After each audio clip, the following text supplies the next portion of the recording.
नमस्कार दोस्तों, आपका हमारे YouTube चैनल सनातन त्योहार में स्वागत है। आज मैं आपको नीम बाबा करौली की कहानी सुनाने जा रही हूँ। अगर आपको यह कहानी पसंद आए तो कमेंट बॉक्स में कमेंट करके बाबा नीम करौली की जय अवश्य लिखिए। साथ ही आप मेरे चैनल पर नए हैं तो सब्सक्राइब कीजिए और बेल आइकन पर क्लिक जरूर कीजिए, जिससे मेरी वीडियो की नोटिफिकेशन आपको मिलते रहे। अब सुनिए कहानी। नीम करौली बाबा के चमत्कार की कई कहानियां सुनने को मिलती हैं, लेकिन सिर्फ बाबा ही नहीं बल्कि उनके कमल से भी चमत्कारी कहानी जुड़ी है। बाबा को इस युग का सबसे महान संत माना जाता है। बाबा का वास्तविक नाम लक्ष्मी नारायण शर्मा था। नीम करौली बाबा हनुमान जी के परम भक्त थे, लेकिन उनके भक्त उन्हें हनुमान जी का अवतार मानते थे। नीम करौली बाबा हमेशा ही कम्बल ओढ़कर रहते थे।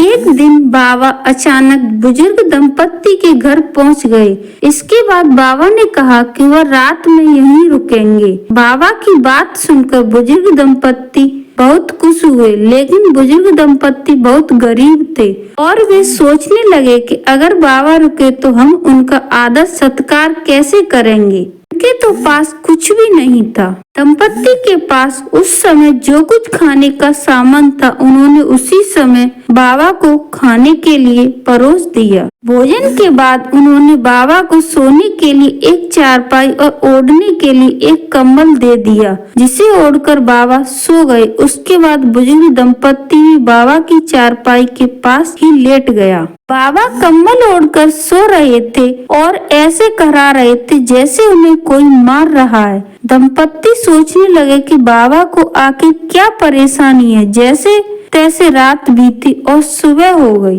तब बाबा ने बुजुर्ग से कहा, तुम कुछ मांग लो। तब बुजुर्ग ने कहा कि मेरा बेटा बहुत दिन से घर के बाहर गया है, अभी वापस लौटकर नहीं आया। तो बाबा ने कहा, तुम चिंता मत करो, आपका बेटा महीने भर के भीतर ही लौट आएगा। फिर वे वहाँ से चल दिए। जाते समय बाबा ने बुजुर्ग को एक चादर दी और कहा कि इस चादर को गंगा घाट पर प्रभावित कर देना, लेकिन इसे खोल नहीं देखना, वरना मुसीबत में फंस जाओगे। बाबा के कहे अनुसार बुजुर्ग ने ऐसा ही किया। उस चादर को गंगा घाट पर विसर्जित कर दिया, लेकिन रास्ते में चादर लेकर जाते समय दंपत्ति को ऐसा महसूस हो रहा था कि चादर में लोहे जैसा सामान है, लेकिन बाबा ने खाली ही चादर दी थी। इसलिए दंपत्ति ने बिना उसे खोले वैसे ही नदी में प्रभावित कर दिया।